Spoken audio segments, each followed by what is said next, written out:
Welcome to the final day of the second OECD International Conference on AI and Work, Innovation, Productivity, and Skills, AI WIPS. My name is Andrew Wyckoff. I'm the Director of Science, Technology, and Innovation at the OECD. It's my pleasure to welcome you to this second day. Today marks the last day, actually, of our session, open to the public. We are grateful for you turning in over the course of the week. We've had more than 4,500 registrants, double what we had last year. But more importantly, our engagement is with people from more than 130 different countries. We've had on average more than 300 people join each session with over 100 questions submitted to panelists. And we've hit over 500 replays already of the sessions that have occurred.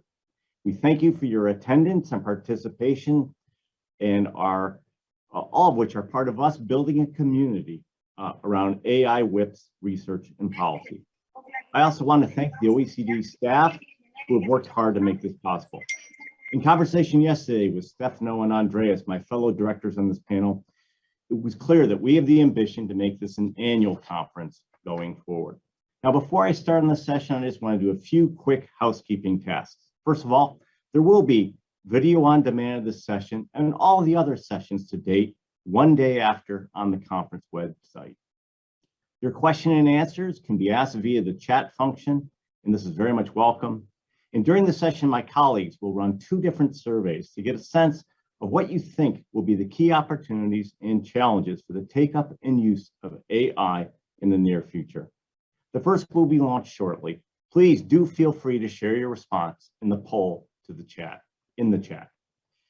Now, without further ado, let me start this session. It's my sincere pleasure to moderate this session on the future of AI, seen from the perspective of stakeholders. This is not only the right thing to do, given the pervasiveness of AI, but it's also the smart thing to do, given the history and origins of AI.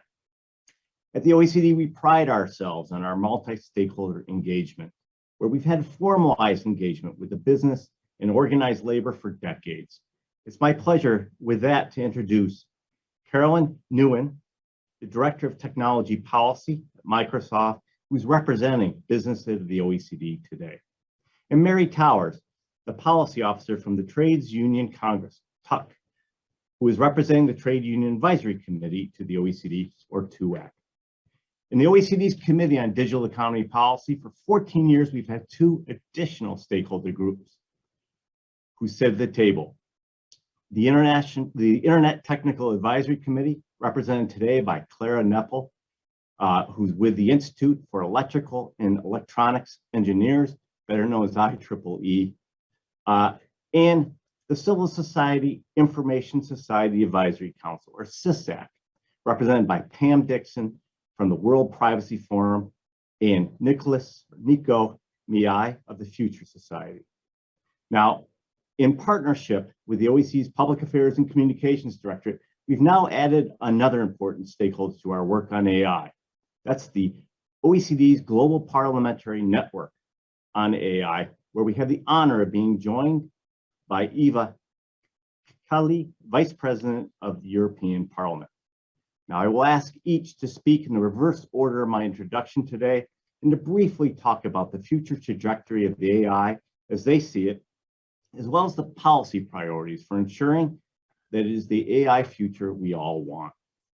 In the spirit of stakeholder engagement, we want to ensure that all our parties have a voice. So I ask the speakers to please keep to time. With that, it's my pleasure to give the floor to Vice President Kaili. Eva. Thank you for joining us.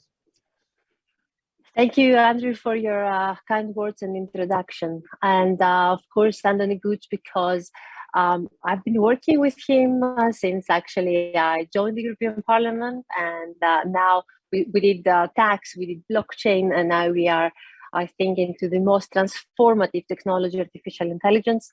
The way that we are moving, especially under the light of the pandemic, I think it's basically exponential, similar to how AI is developing. We are trying immediately to put some order in this chaos, some rules, and complete the puzzle for regulation of the digital economy. AI Act is now reaching the European Parliament. Just to explain how we are collaborating with OECD, and for me it has been historical actually that we managed to join forces in this parliamentary network to agree on the common ethical framework, because we need to expand and extend our influence beyond the European borders, at least, because this is a cross-border technology. It cannot be stopped by borders. And with Nicholas, we have already started an annual event, the Athens AI Roundtable on new technologies. I believe we can, in the end, merge and keep exploring the different aspects and the ways that AI is transforming our economy. I have my daughter around, so she wants to intervene. I mean, because it's about her future, actually, although we have AI already here.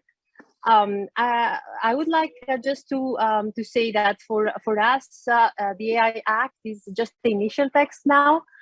We will see how it's going to change in at least 3-4 months with the opinion of all the committees of the European Parliament coming together. We have heard several numbers around AI and how it's changing and how it's evaluated. Now we hear about 15 trillion basically dollars. This means everything will be transformed. So I think we're going to have a very interesting discussion soon. The 3 main concerns in the European Parliament is what are the high-risk applications, because we know what's going to be banned, and how we're going to monitor the life cycle of the AI systems, because AI systems are developing and they are reaching new extents, and we understand how the technology is developing. We have to be very active and flexible there. And of course, the ethical framework, if we can manage to have by design also common standards, because it's becoming very geopolitical. And this is also a historical day. We've seen, I think, the first war in Europe almost of the last 100 years. So thank you for having me. I'm happy to discuss with you further. Thank you, Eva, and thank you for joining us on what we know must be a very busy day for you. Let me turn to Pam Dixon now. Pam. So thank you very much. Are you able to hear me? Okay, great. So thank you to OECD for your kind invitation to talk with these very important stakeholders today. And thank you for the work that you've been doing on AI with the principles and also the implementation work, which is so important at the AI Observatory. So thank you very much. I have 4 brief points to make today, and I'm framing them as challenges and opportunities from the perspective of civil society. So I'm here today representing a group called CSAC, which is the formal civil society stakeholder group at OECD. So I'm going to be reflecting views that really do concern civil society. So the very first point I would like to make is that in regards to AI policy, it's essential to have a whole of government approach. We're seeing this more and more as a #1 top priority. Let me give you an example. In some AI situations and AI policies, you see a separation between, for example, the data protection authorities and the National Statistical Organizations, or NSOs. And there gets to be a battle over who is the actual AI expert within government. Well, the answer is that it's incredibly important that governments weave AI expertise throughout their ecosystems. The data protection authorities, the national statistical offices, and other relevant ministries and bureaus of government need to have a multi-stakeholder role, and so that policies are administered seamlessly.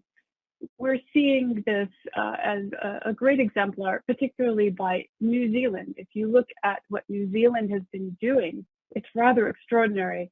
They've given a title of the Chief Data Steward to the leader of their National Statistical Office, and they've built an entire intergovernmental team that is focused on AI.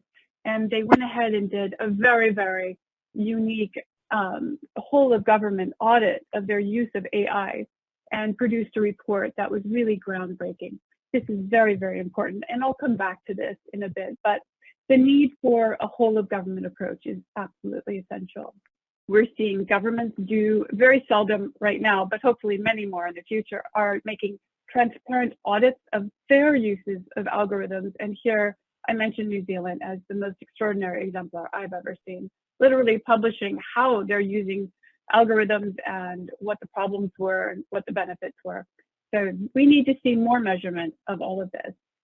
And then thirdly, I think that it's very important to mention that when we're thinking about AI today, I agree very much with the Vice President that this is a borderless technology, and that is why it is essential. It's both a challenge and an opportunity to include all stakeholders from all countries, including those who are in the developing world.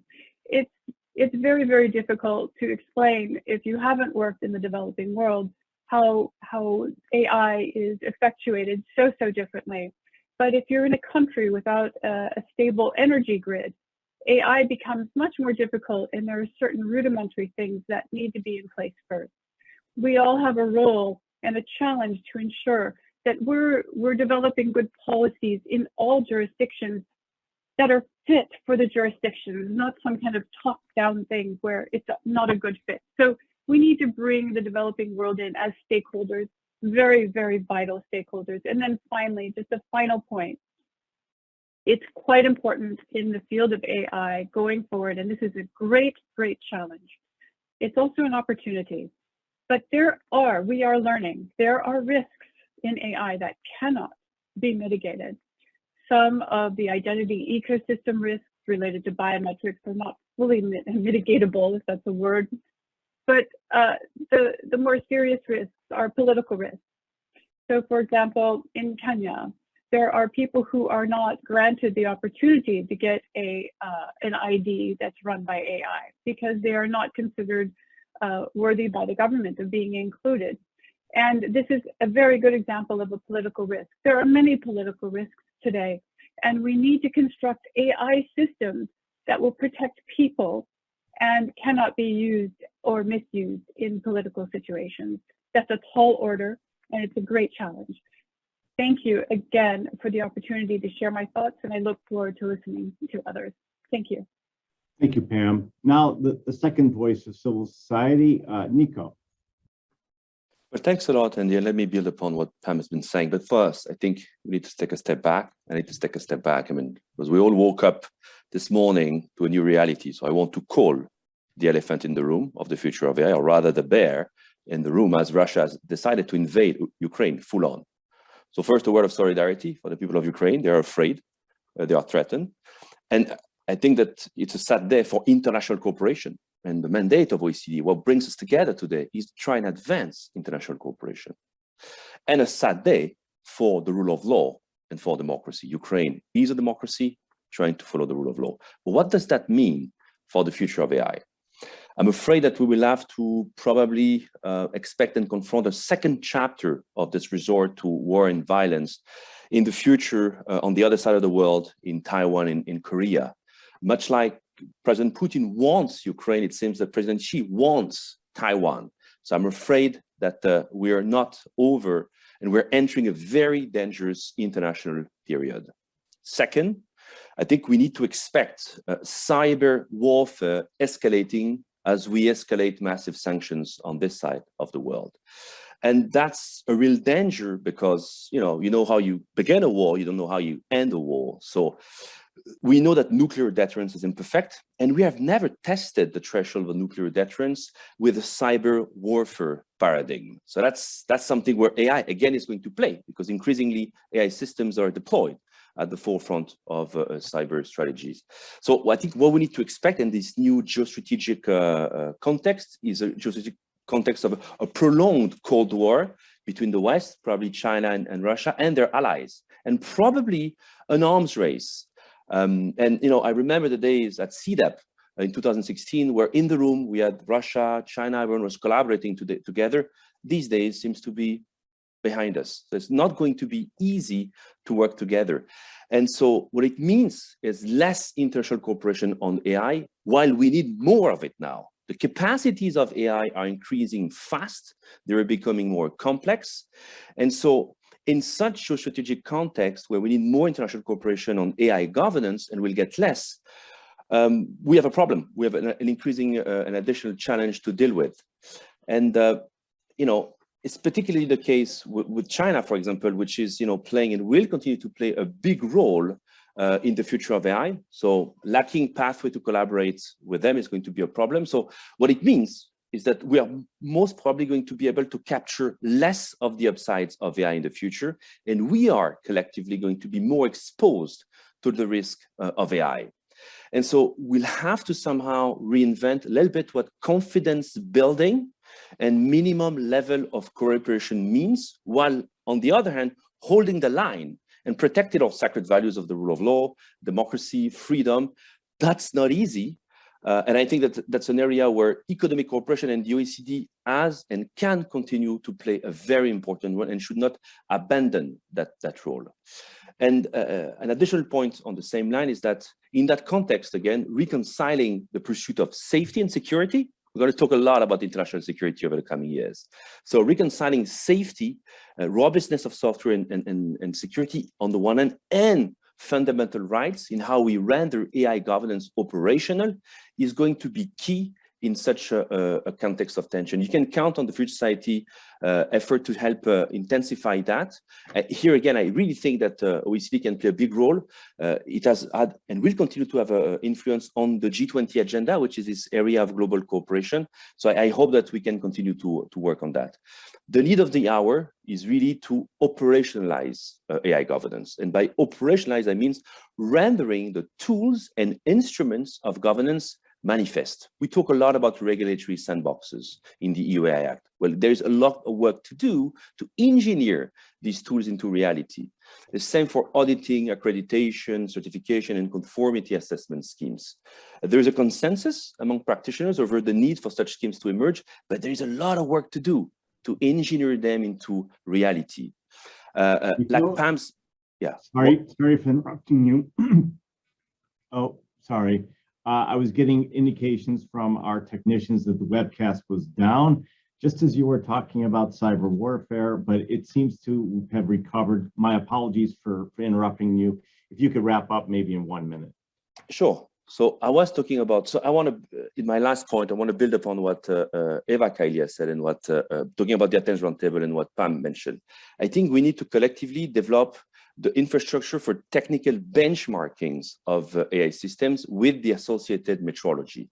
It's critical to enhance the measurement capacity of AI to both arrive at better accountability and create a level playing field across the market. This is key as the size of the AI model is continuing to grow with the emergence of large language model and general purpose AI system. That's one of the things that we're trying to do at the Athens Roundtable on AI and the rule of law, with a working group bringing together NIST, IEEE, Sensenelec, LNE to try and invent and put forward practical solutions and test beds for such benchmarking standards. Measurement is going to be key. And I'll close with seconding the appeal of Pam to include proactively in the emerging working party on AI governance that the OECD is putting forward, the Global South, low and middle income countries. They have specific situations that have to be factored into the governance solutions. Thank you again, and I'll stop there. So apologies to viewers. We apparently seem to have a small lapse in the webcam. I'm not going to be able to do justice to what Nico just said, but he very much rooted looking into the future about today, what's happening not far east from many of us right now in Ukraine, and what this might mean for the lack of multilateralism going forward and the lack of international cooperation just at the moment when we need it most for planning AI and deploying it in a human-centric way. Sorry for that brief interruption again. With that, let me move to Clara, please. Hello, thank you. Can you hear me? Yes. Well, thank you for the invitation. And well, from the technological point of view, from the technical community point of view, well, it is clear, I think, for everyone that AI is moving to be a general purpose technology, which can be employed in different ways. And we heard the different examples, both in the positive as well as in the negative fields. I just read very recently AI systems being able to control nuclear fusion in experiments, which I think is really very important to give us humanity in the future sustainable source of clean energy. So I think it is without doubt that AI systems have the potential to support humanity to solve its big problems. But as we also heard, it is also a very invasive and pervasive technology in our everyday lives. And this is especially true for AI systems which track humans or decide on behalf of humans. And Andrew, last year we talked a lot about the 7 Ps that need to be taken into account when designing and deploying AI systems, and especially the 2 Ps relating to people and planet, beside the most traditional Ps, the profit and the performance. And I think that we've done a lot the last year. So here the EU AI Act, I think, is really revolutionary, even in my view, because for the first time we have a redefinition, officially a redefinition of risk for technical systems. As was mentioned before, for us, risk was until now defined in terms of safety and security. And now for the first time we have a new category of risk, namely the risk to fundamental rights, which have to be taken into account when putting services, AI services on the market in Europe. And I think that this is really a revolution. The thing is now what we need to do even further. And I think I would like to join some of my previous speakers that for the moment, these instruments are focusing on the individual. And I think that this is very important, of course. But as we see these AI systems being more general purpose, they have also an impact on us as a society and also on the environment. So for instance, even a nation can have a right to have its language represented in a language model. So the question is how to take these into account. And as I said, the environmental metrics as well. And since I am a member of the OECD working group on the classification of AI systems, I'm really happy to see that this week the framework for classification really included the planet and people as a central element which has to be taken into account when assessing the impact of AI systems. So what do we need to do further? So if we're thinking of children, then it is clear, and also this new immersive technologies, it is clear that they are assessing reality just as we through multiple lenses. And I think that the way they are perceiving this nature of the lenses is changing. We have a paradigm shift. And this might have important impacts also on the way how we perceive identity or the agency. So I think that we need to have additional safeguards when we design these systems, which are also AI related, so that individual, collective, and societal values are taken into account. We heard here about multi-stakeholder approach. I think that this is the key actually to provide a sustainable trust. So for instance, in the IEEE 7000 standard, which we recently published, we have a method basically of societal consultation, basically identifying the values that are important for this context and how to translate them and prioritize these values, taking the cultural and legal aspects into account into concrete system requirements.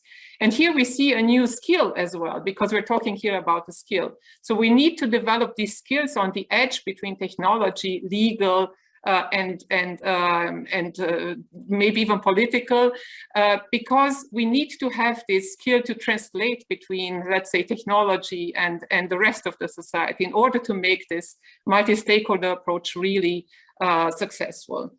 And last but not least, of course, I agree that that in order to provide trust, we need also to have visible marks, such as conformity assessments, such as benchmarking. And here it is also important to see what is left to self-certification and where we really need third-party assessments. And in our view, in all technologies which have a potential negative consequence for society, for an environment, for the individual, we need to have third-party assessments. And last but not least, this governance that some of you also touched upon. I think that this is also important. They are basically defining the instruments that we are going to use. And I think that we need to have an adaptive approach there as well, because both the technology as well the environment is changing, as we've just heard. So we need to be adaptive in order to provide legal certainty for new environments as well. So I would just like to conclude that I think that a well-balanced regulation together with instruments such as standard certifications and conformity assessments are really a blessing for innovation. So basically they provide the legal certainty like a highway on hopefully this innovation which humanity desperately needs is really happening. Thank you. Thank you, Clara. Let me move on immediately to Mary Towers from Tuck. Thanks, Andrew. So I'd like to start by thanking the OECD for hosting this discussion and including the trade union perspective. And in these opening remarks, I'll highlight a key challenge and a key opportunity posed to workers and unions by the use of AI, as well as the role of unions in achieving equitable AI at work and beyond. And I base my observations on the results of a 2-year TUC project focused on the use of AI in the employment relationship, carried out with support from our affiliate trade unions, as well as international union colleagues, including TUAC, the ETUC, E2I, Uni Europa, ITUC, and others. So turning first to a key challenge from our perspective. The phenomenally rapid pace of technological change and rollout of AI at work, accompanied by a lack of consultation, transparency, and explainability, is resulting in persistently low awareness and understanding about how AI is used at work for management functions and what the implications of this are for workers. We found that there continues to be a surprisingly low level of general awareness and understanding of the following. 1, the types of AI-powered tools that are being used to recruit and manage people at work, as well as sectoral variations in application. 2, how these technologies operate, both generally and in relation to AI-led decisions being made about specific individuals. And 3, what the implications are for workers of being managed by AI. For example, the impact on their physical and mental health, the potential for unfairness and discrimination, privacy and data protection infringements, a lack of human connection and agency, work intensification, and an inability to communicate about and challenge decisions made by AI. And something that also continues to be widely overlooked is the need for the solutions to these problems, such as regulation, guidance, and agreed ethical principles, to be tailored specifically to the very unique characteristics of the employment context. Securing awareness and understanding of these issues we believe to be fundamental to achieving equitable AI at work. Moving on to a key opportunity that AI offers to workers and unions, we see AI and collectivized worker data as a huge opportunity. In the TUC's AI manifesto, we advocate a new reciprocal right for workers over their data, which would redress the existing imbalance of power over work-related data. And we suggest that workers could collectivize their data and, with the help of trade unions, deploy AI-powered tools to identify unfairness or discrimination, and also to provide evidence for trade union campaigning for better terms and conditions at work. Having looked at a key challenge and opportunity for workers and unions, I will close my remarks with some insights into the important role that trade unions have to play in ensuring fair, ethical, and lawful use of AI at work. So firstly, worker voice. Trade unions give expression to workers' experience of AI through participation in consultation and impact assessments, as well as standardization setting, increasing the likelihood of worker interests being taken into account throughout the AI value chain. Unions are undertaking significant efforts to equip workers with the ability to communicate and negotiate about data and AI, and actively participate in impact assessment processes. And as Nico's already mentioned, the value of impact assessments is now being widely acknowledged. It's in everyone's best interest that unions and other social partners are supported in this vital work by government and employers and through the allocation of public funds. And then collective bargaining. Unions are demonstrating how many of the problems associated with the use of AI at work can be solved through collective bargaining, using both tried and tested provisions relating to tech at work, as well as groundbreaking new terms relating to algorithmic management. And collective agreements provide a flexible vehicle for solutions with terms tailored to specific sectors and workplaces. Also important is the use of legal protections to redress harms by AI, and unions provide support to workers for legal claims when AI goes wrong and hold employers to account in this way, enforcing existing protections under data protection, equality and human rights legislation. And finally, as the TUC has been doing in the UK with our AI manifesto, unions are campaigning for change to ensure that AI at work is properly regulated, advocating for greater consultation, adequate protection against discriminatory and unfair algorithms, and respect for health, well-being, work-home boundaries, and transparency and explainability of AI, as well as the preservation of human connection and human decision-making. So in closing, I emphasize that by their collective nature, unions are one of the only remaining counterbalances of purely commercial interests over AI at work and beyond, as well as the only effective vehicle of expression for the collective worker experience of AI. And unions are therefore integral to any program of work or policy intervention aimed at ensuring that AI is being developed and used with a diverse range of interests taken into account. And society as a whole will therefore benefit if unions are supported in this role. Thanks very much. Thank you, Mary. And I'm sure my colleague Stefano will want to pick up on some of your points. Before I get to him, though, let me hear from Carolyn from BEAC at the OECD. Carolyn. Thank you so much, Andy. Can you hear me okay? Yes. Thank you. Thank you for the opportunity to participate in this discussion. The breadth and substantive points that have been raised have definitely demonstrated the value of the multi-stakeholder dialogues. The OECD's work on AI has established new standards for cross-cutting multi-stakeholder dialogues and balance and evidence-based policy frameworks that are proactive and enable responsible innovation that respect human-centered values and societal well-being. Collaboration has been and will continue to be essential, especially as Nico has pointed out. As innovators and implementers of AI, business at OECD or BEAC has been active supporters of this process, especially its practicality, including as co-chairs of the Working Group on Implementation of Trustworthy AI. The OECD has built a strong foundation for fostering trustworthy AI, and we welcome the recent formalization of this work with the new Working Party on AI. The launch this week of the Framework for Classification of AI Systems complements well the group's work on tools and the Tools Classification Framework and the upcoming work on risk and accountability. Together, they make AI accessible to more organizations in the private and public sectors, as well as nonprofits. The OECD AI Policy Observatory has played a key role. When it was launched almost exactly 2 years ago as a first of its kind, business contributed data, including the Microsoft Academic Graph, LinkedIn Economic Graph, and later GitHub data to provide more insights for governments on their national competitiveness on AI R&D, AI skills, and software development. We're thrilled to see the expanded list of data sets and hope that OECD.AI will become even more of an essential tool for AI policy development. Data shared this week show that AI adoption by organizations is still in the early stages, making it essential to share learnings in implementation of trustworthy AI. BEAC, in coordination with the OECD, is providing an in-depth study of tools implemented by companies in the US, Europe, and Asia that advance the OECD principles for trustworthy AI. The findings will be available in April, including a webinar on 21st April, where other stakeholders are also invited to contribute their learnings. Responsible AI has blossomed as a discipline, similar to how privacy has developed.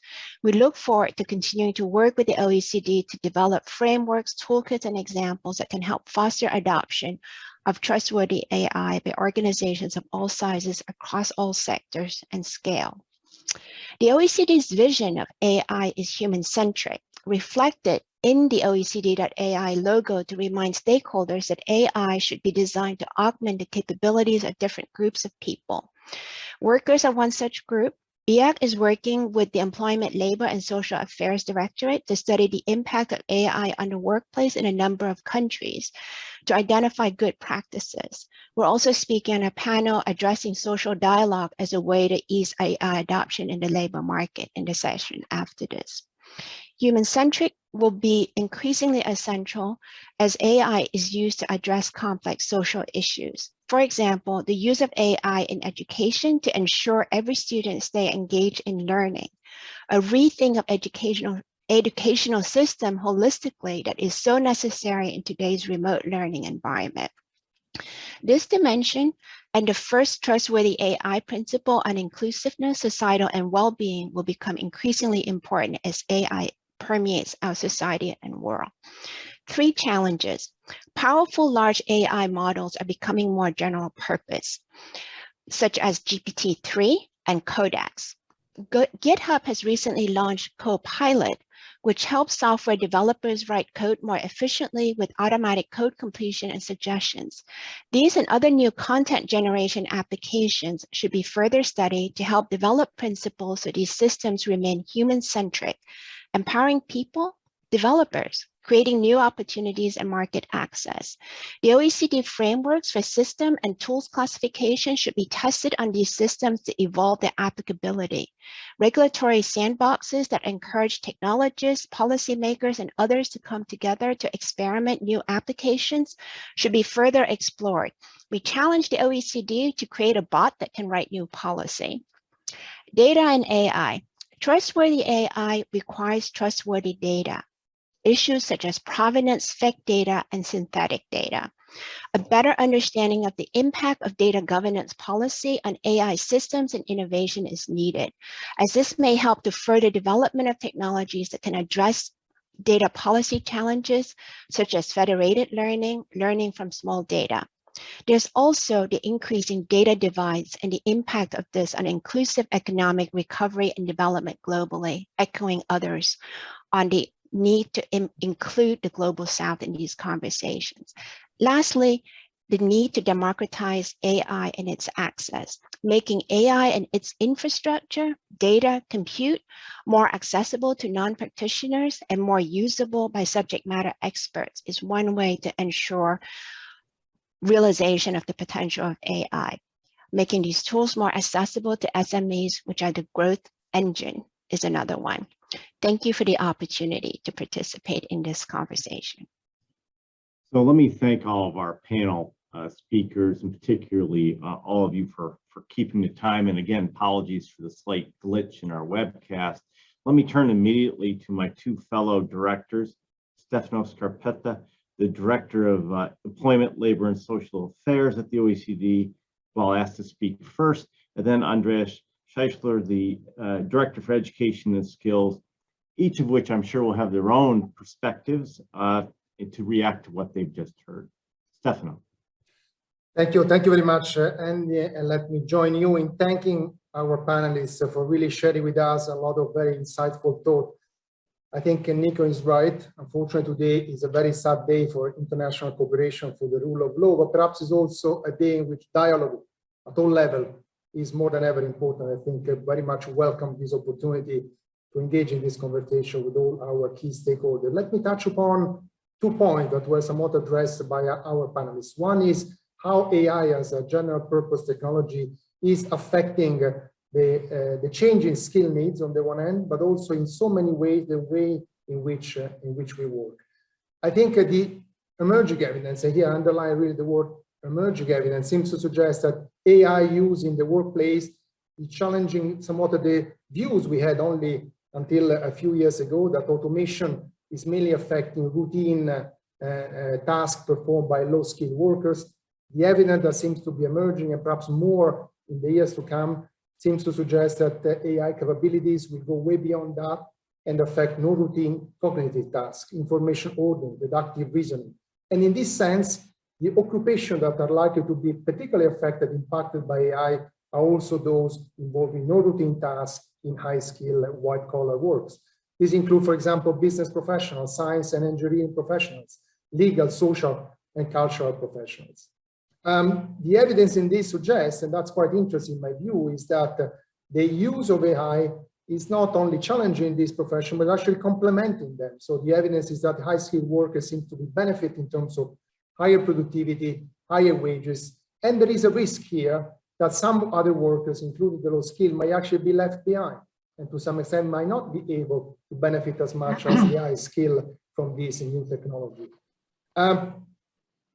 I think at the workplace level, AI technology, and many of the panelists have said that many potential to affect the quality of the working environment, better work organization, more efficient processes, reducing stress, safety risk. At the same time, of course, there are also challenges, lower job quality, making work relationship less personal, or even leading to excessive monitoring and workers.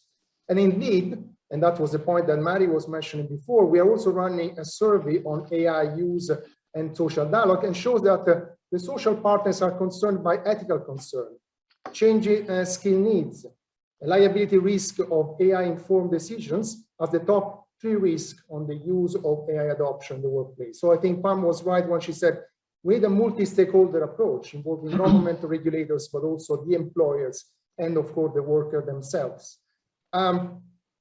I think, again, the evidence we are collecting suggests that the social partner can and should play a fundamental role here. There's a lot that government can do to regulation and policies, but I think the social partners, the unions, the employer themselves know best how this new technology can be used to the most beneficial effect in the workplace, can help identifying new rights for workers, or how to adapt the regulation to some extent to the new technology. I don't know, for example, the recently right to disconnect that some countries are discussing. So we need more social dialogue, with more stakeholder, multi-stakeholder approaches. And I think we need to move fast, because I think, as many of our panelists say today, the AI technology is progressing very rapidly and is actually changing the way in which we work and the way we live, I would say, in a very fast and deep and profound way. With that, over to you, Andy, but again, big thanks to our panelists for what I thought was already a very good and rich discussion. Thank you, Stefano. And I note that you touched on a lot of things that we've been working on collectively, including with our colleague, Andreas, and I'll turn it over to Andreas for his reactions to the speakers. Thanks so much, Andy, also for putting this conversation together.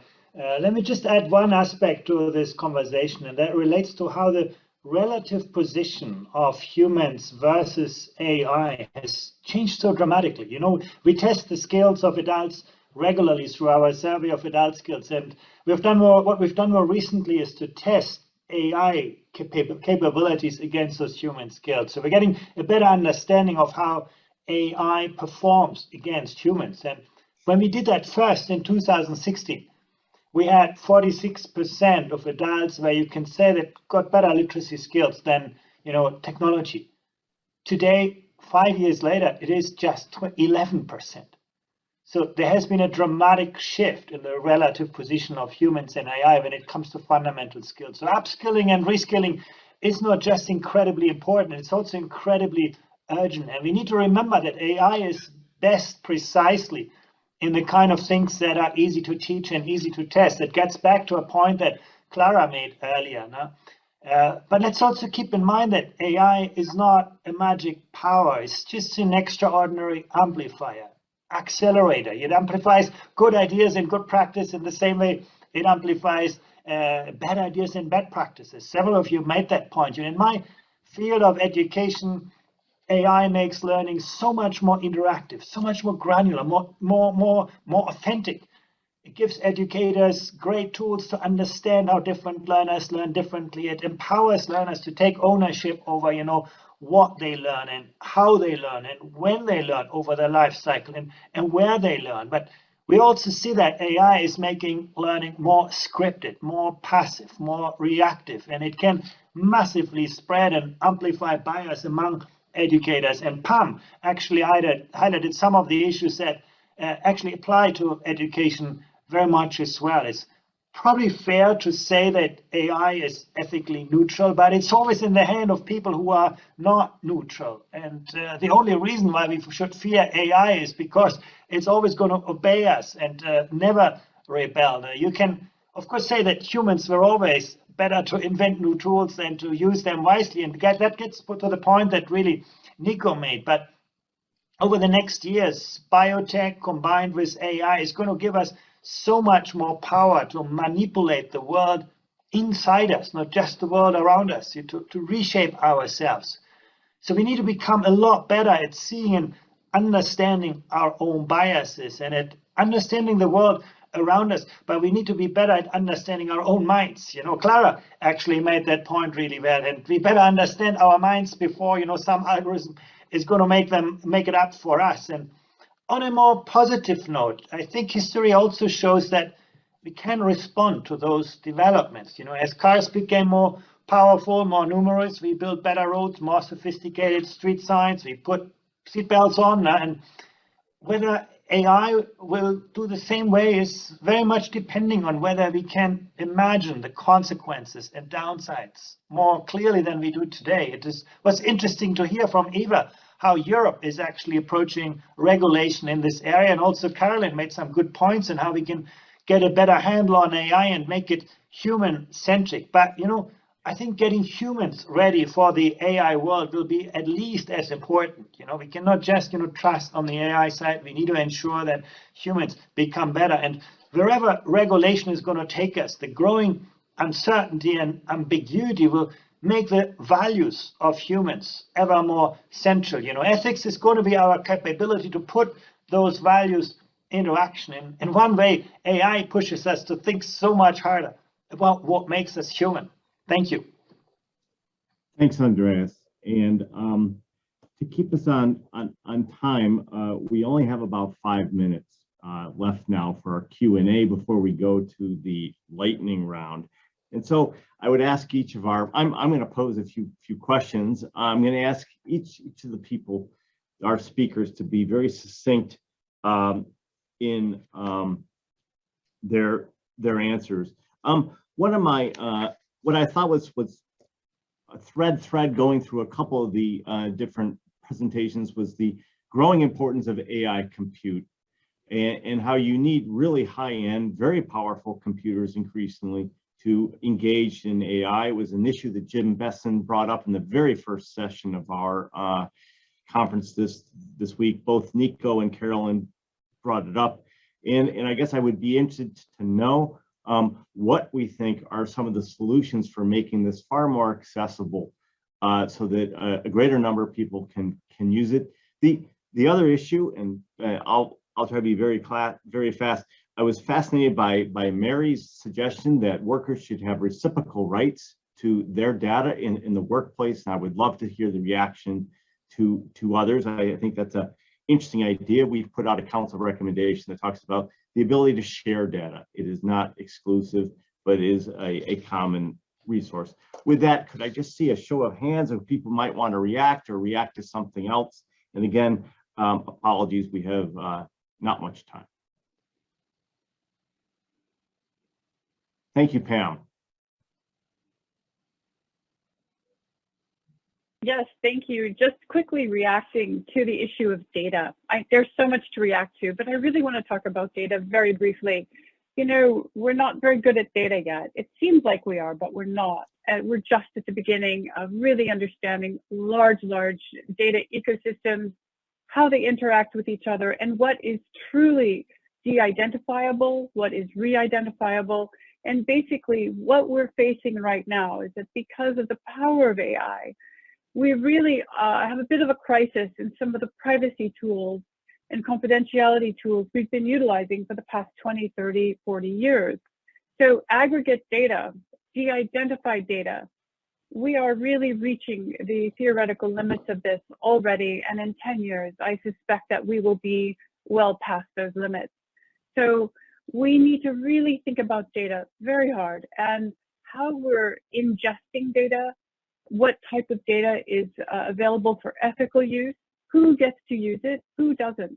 It's a very big conversation and we need to have it in relationship to AI. Thank you so much, Andy. Thank you. I see Eva has her hand up. I also wanted to ask her about Carolyn's idea of having a bot make AI policy, but Eva, please.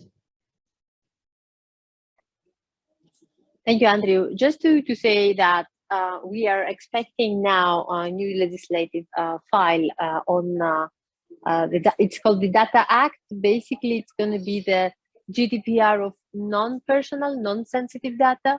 So this means this discussion will have to take place at a different context. So AI Act is about the things I basically mentioned, is the approach of the high risk, low risk, what is banned, what is not, and biometric surveillance. It's not allowed in public spaces, but only for enforcement. You can use specific AI applications, but for law enforcement. But still, I agree that for workers, for example, for the private sector, it's not mentioned. It's gonna enter the text. I can bet on that, because now it's, as I said, reached the European Parliament. So we're gonna have a full discussion on what is allowed. We've seen, unfortunately, businesses already using AI, not to keep workers safe, but for huge surveillance of what they act and to measure their productivity, which causes just extra stress and unfair rules. And this is not acceptable in Europe. We said that the principles now that we have on the table is, we have a letter that we will have a declaration from the European Parliament on digital rights and principles to ensure that the spirit of everything we do will follow the same line. So it's going to be human-centric, and it's going to be by law. It's going to be trusted. We have also established the TTC. It's dialogues in several different aspects of the technology and trade. This is a council where we'll try to rebuild again the bridges with US, because again, this is a technology that goes beyond borders. For like-minded countries, we need to be very strong. One final example, we had the Pegasus application that not only it has violated our privacy, but it's actually been bought by governments and even the FBI. So we need to be very firm on what we want to protect, because I'm not sure exactly that we can control AI if we don't prepare now the framework of what is acceptable and what is not, and to ensure that it's going to develop these, let's say the framework in terms of like what is high risk and what's not with terms of quantity or like how many workers are there, but also how many people can be impacted and if it could be harmful. So I think this is a matrix we need to solve, and your input is really valuable. I've been following also the work of OECD, as I said, and we are collaborating. So the proposal of Nicholas for the technical benchmarking, I think it's really essential. So at least there is awareness, and with the pandemic, we realized this technology is here already for like at least 20 years. We are outsourcing our trust to the Google Maps to see the traffic and not to our knowledge of the shortest road to get to our friends. So we need to act fast, and thank you for having me in this discussion. Thank you, Eva. And I really want to take my hat off to the European Union, the European Parliament, for making a lot of the conversations around our table much more concrete because of your legislative initiatives. Nico, with my apologies, we're running a bit late. I'd like to go in the lightning round where you tell me your main takeaways in just 1 minute. Can I start with you, please, and then go to the other panelists? And sorry about the time crunch. No worries. Well, congratulations to the OECD in this conference, and particularly to the OECD.AI for its great work on all what we've discussed today. I think that if we are and want to operationalize AI governance, which is really the need of the hour to move from principles to practice, one important need is to focus more energy on enforcement mechanisms. Without the right enforcement mechanisms, your regulatory sandboxes, your data portability schemes, whether they are in soft or hard regulatory mechanisms, won't be rendered manifest. With data portability enshrined in GDPR, we have now seen how lack of enforceability creates a tension on the manifestation of the rights. So it's important we look at the what of the governance and tooling, but the how. Capacity building and enforcement mechanisms around those is very important. And I think that there again, OECD can really help build a base of evidence and tooling around enforcement mechanisms. Thank you so much. Thank you, Nico. Let me move to your fellow civil society colleague, Pam. 1 minute, please. Yes, very quickly. So first, AI is not just technical. It is also political. We have to come to grips with this. It is very uncomfortable, not very fun, but it's essential we take this into account. Secondly, measurement and transparency. In order to have policies that work, we have to measure what's happening. If we're not measuring it, there's absolutely no way that we can have transparency or enforcement. So measurement plus transparency of those measurements will go very, very far. And then finally, inclusion. We must be inclusive of all people, of all groups of people, but we also need to include all jurisdictions as much as is possible. Understanding that each jurisdiction has its own context, but we really need to hear from all stakeholders so that as we build this, we're building this ethically and in an inclusive way. We're not leaving people behind. Thank you. Thank you so much for your work on all of these issues. Thank you, Pam. On to Clara. 1 minute, please. Yeah, thank you. Well, from the technical community side, I think that we need to invest in a double-edged strategy. Well, first of all, to move the narrative from the more machine-centered approach to the human-centered approach, which includes also societal and environmental aspects. And it is important to develop then these skills also within in our society and our technical community to include also societal and legal and political competencies. And of course, it's also important that we assume this responsibility and to develop these schemes, standards, and the measurement mechanism in order to ensure trustworthiness. And maybe they are not perfect at the beginning, but it is important that they are out there and then they are open for social consultation. I think that's the most important thing. Thank you. Thank you, Claire. Really important points. And I think it's natural now to move straight to Eva. 1 minute, please. Vice President? No. Maybe she will come back. Let me move quickly to Mary Towers. Thanks, Andrew. Yeah, so my 4 key messages are that we all have a responsibility to raise awareness and understanding about AI being used to recruit and manage people at work and to help people to communicate effectively about this.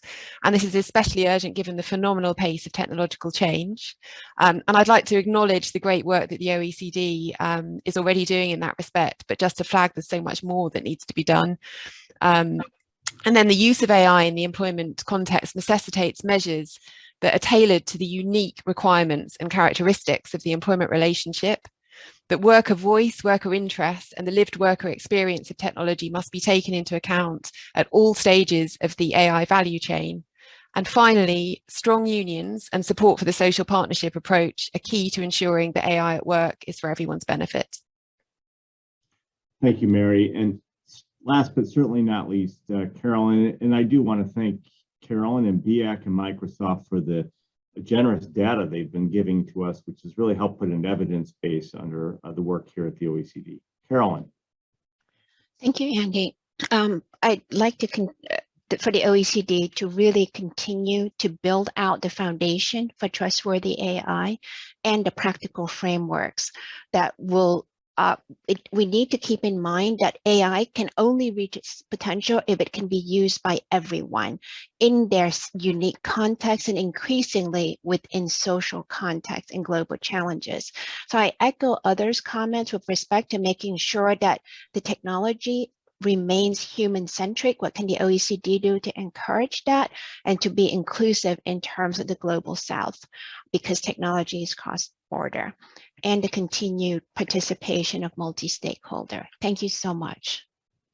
Thank you, Carolyn, and thank you all for adhering to time. I want to thank all the panelists, my 2 fellow directors, and now draw this to a close.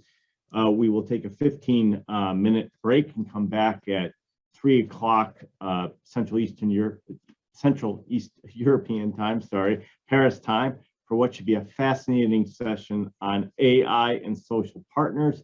especially the organized labor. And I look very much forward to seeing that. Thank you all for participating.